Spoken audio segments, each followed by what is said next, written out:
Hey, my brothers, this is Davi speaking. Welcome to another one of our debate videos on band. And why not call it a fiasco on band? The two main candidates,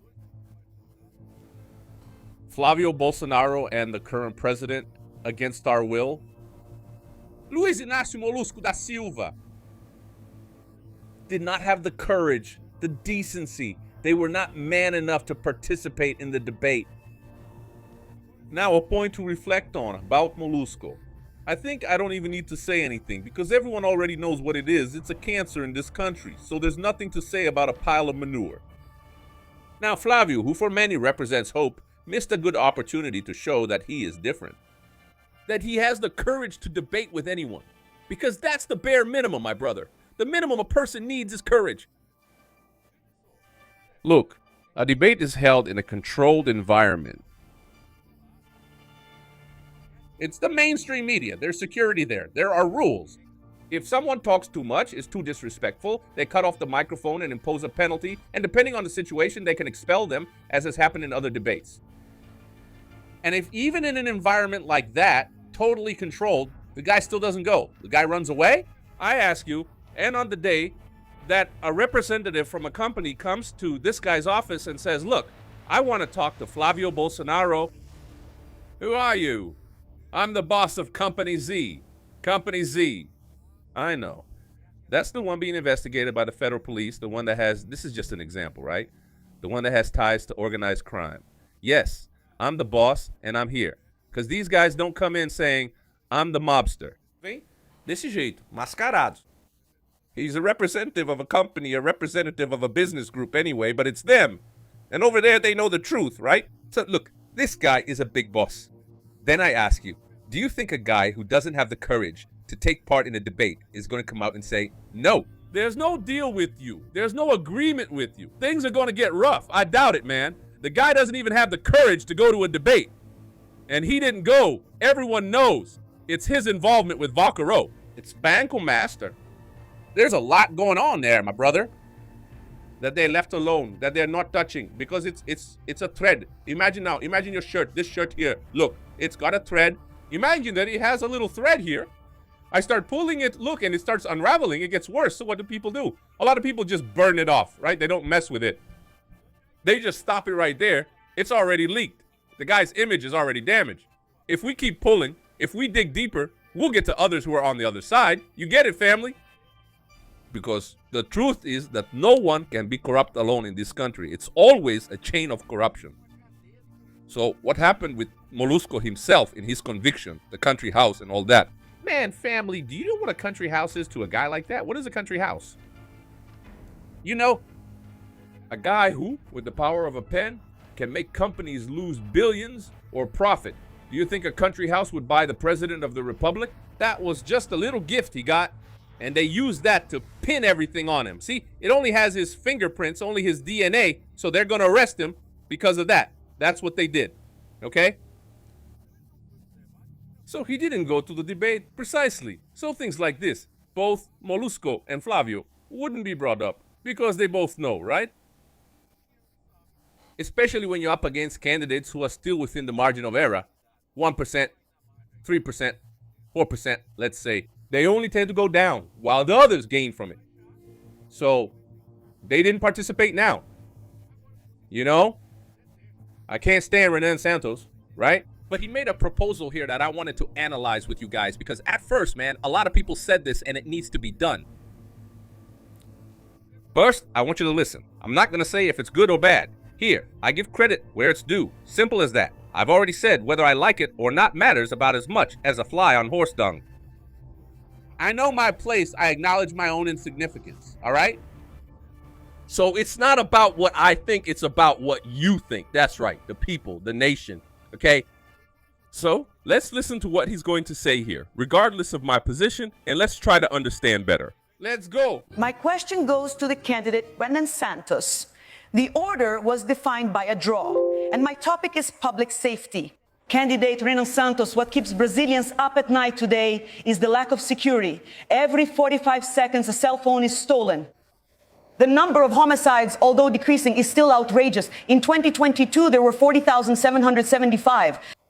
murders last year, and the country sees organized crime advancing into all regions without restraint. Given this extremely serious situation, we see proposals emerging such as lowering the age of criminal responsibility to 16 years old, which is being discussed in Congress, and also copying El Salvador's security model, almost as if they were magic solutions to solve our problem. My question for you is, could you bring to us, in this debate tonight, 3 effective proposals that can actually improve security in the country and bring peace to Brazilians? Good evening. Good evening. Thank you very much. It's an honor to be here with all of you. I will answer your question. I speak quickly, so you have the opportunity to listen to me. Before that, I just wanted to remind you that with the country in complete crisis, those 2 criminals didn't come to the debate. They disrespected the broadcaster, Bandeirantes. They disrespected Brazilians are out there fighting on the internet, sending their attack dogs to argue online. But they themselves are cowards. They're not coming here because they don't have the courage to talk about the crimes they've committed. Lula, with Lulinha, with the Petrobras scandal, with the Mensalão, Flavio Bolsonaro, with his involvement with Daniel Vorcaro, with his payroll kickback scandal, cowards and scoundrels. And don't you care about the lives of Brazilians who die every year because of organized crime? Here are 3 very clear proposals. We are going to declare a state of defense and put regions taken over by organized crime under a guarantee of law and order operation. This will allow the security forces, both our police and the federal police, to act to destroy and eliminate organized crime. I'm talking about wiping these guys out, building super prisons. We're creating more than 300,000 to 500,000 spots with prisons where there will no longer be separation by gang affiliation. Everyone will be together because we are going to eliminate the gangs. And third point, a very strong integration between the states. Any state that doesn't want to act against organized crime will face intervention from the federal government. I'll give an example here because we can't avoid it. Ceará and Bahia, PT governments from this guy here, you see? These guys are ashamed and afraid to confront organized crime and are letting the population die. The statistics are against them. What are we going to do if the governors of Ceará and Bahia are re-elected? I will intervene. If they don't want to confront organized crime, then that's the war we're going to fight. We are going to confront organized crime like never before in the history of our country. I count on everyone to face this challenge. Thank you very much. In summary, the first day of Renan Santos' government, I think Curie is going to say that I'm too aggressive. Again, that's part of it. I'm going to start the bloodbath against the members of the gangs. We're going to wipe these guys out. If you live in Rio de Janeiro, the troops are going to go up into the favelas and we'll liberate the favelas that are currently under the control of the Red Command. There in Ceará, I'm going to Santa Quitéria to take out the Red Command, and I'm going to liberate Fortaleza and Bahia, which is currently under their control. There are even gangs that if you wear Adidas clothes, they'll kill you. We're going to crush them. If they surrender, they'll be imprisoned for 30, 40, 50, 60, 70 years. If they want to fight, they'll face something they've never seen in their lives. Federal forces, municipal guards, and state police shooting at a bunch of thugs like there's no tomorrow.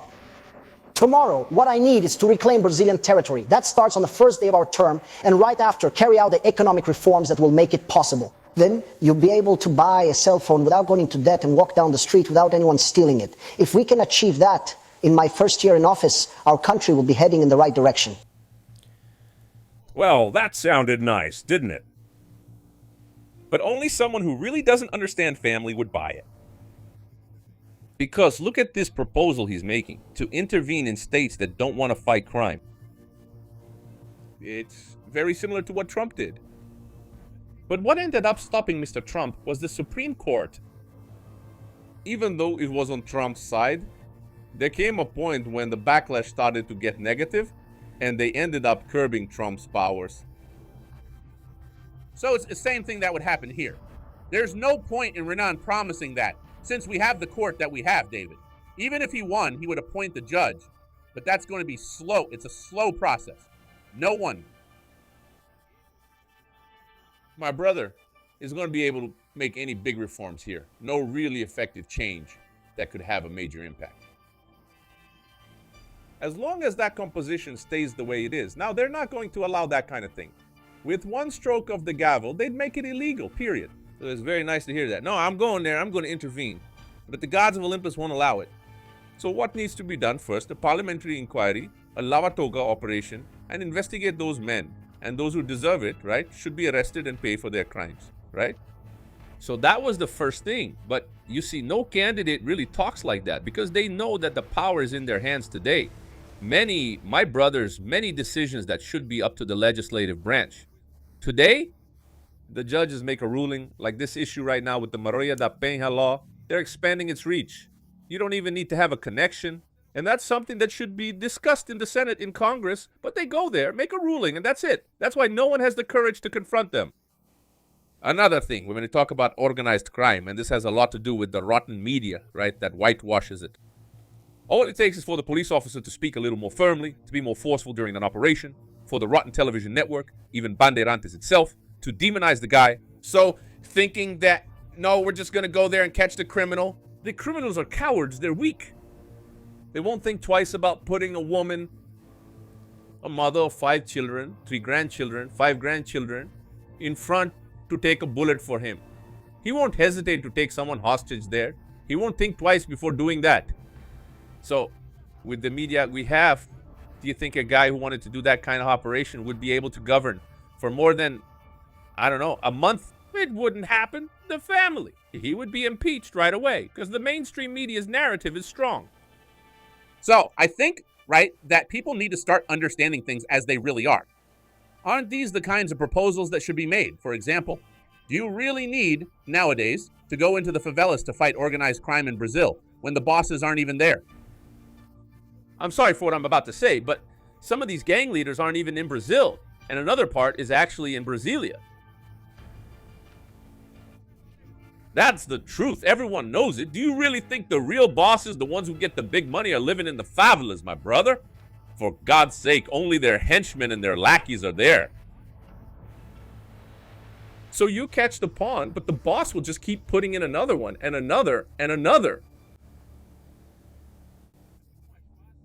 It's much easier to follow the advice of the Illuminati banker. Follow the money. See where that money is going. Track it. It's possible to do that. Then you'll get to the real bosses, and you'll see, my brother, that there are big shots, really powerful people. Very traditional families involved in this. The poor, the people from the favelas, the ones who get into crime. And saying that the favela is a place for criminals is absurd. There are a lot of hardworking people there who work really hard. But there's a small part, right, who get into crime.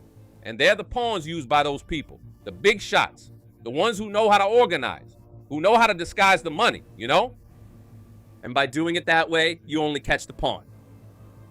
Another point is that we see here, as I've mentioned in other videos, there are guys with a criminal record of 150 arrests, my brothers, 150 cases. And the judge looks at that and says, I'm not going to release him.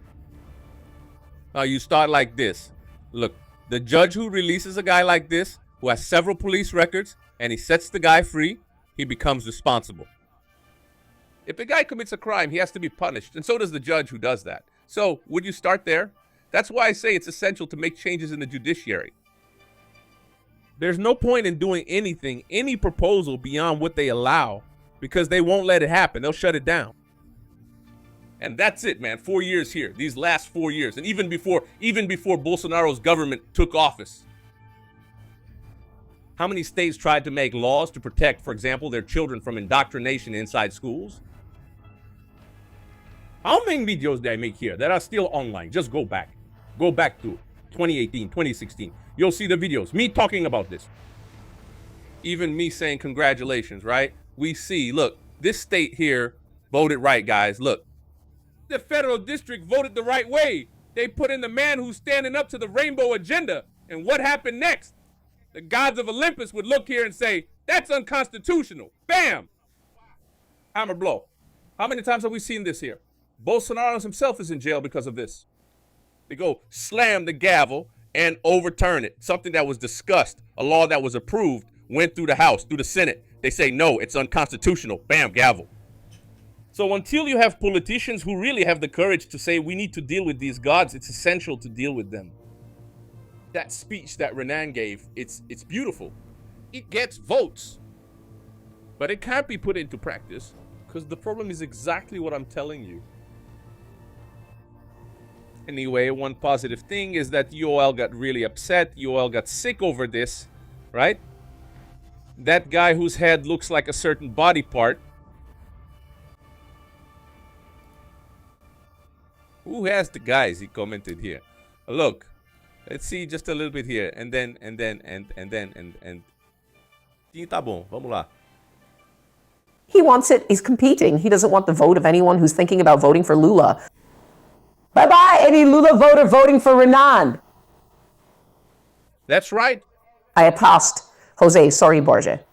You know, Fabiola, my feeling is that Renan Santos isn't really competing in the presidential race.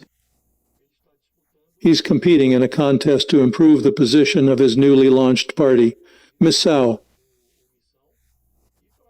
and to smooth the way for future political projects of his group, which came from MBL and has now become a political party. It used to be people spread out among other parties, but now they're all concentrated in just one party. So no candidate goes to a debate slapping rival voters. And he adopted that kind of behavior. He really reminded me, without the chair attack, the role that was played by Pablo Marçal in the last municipal election in Sao Paulo. Really got a language? You're going to show scoundrels, swindlers, criminals. At a certain point, for no reason, they use misogynistic expressions. Misogynistic to refer to Janja, homophobic, in a reference to Erica Hilton. There he was condemning. Just look at him. Enough. He already talked a lot of nonsense and he's educated, right? Man, I really have this guy, when he shows up, he makes my stomach turn because you can see his whole demeanor. It's this kind of guy who works to mess up the country, right? So that these absurd laws get approved around here. But when they have kids, when they have a family, they send them abroad, right? That's the real champagne socialist, isn't it? Honestly, my brothers, with all the respect that a human being deserves, but there are some who are really, really filthy. Really filthy. Because I saw, actually, folks, doing some research here. Like I told you guys, I like to watch old shows. And I keep watching. Look, this actor here, who was in this soap opera, helped to implement this ideology we have now, these laws we have now. Where did this guy go live after he retired? Then I keep looking, man. Most of them went to the United States. It's impressive how these guys mess up the country. They make this mess the way it is. And then when it turns into the crap they fought to turn it into, then they just take off. Bunch of losers. Well then, at least if Renan Santos' speech managed to cause outrage in that crowd, that's already something. Okay? In practice, it doesn't solve the problem. So my brothers, that's it from us. I made this video in a rush. Today was really busy for me, but I really appreciate your presence. May God be with you, my brothers. Take care, and we're in this together. I'm out.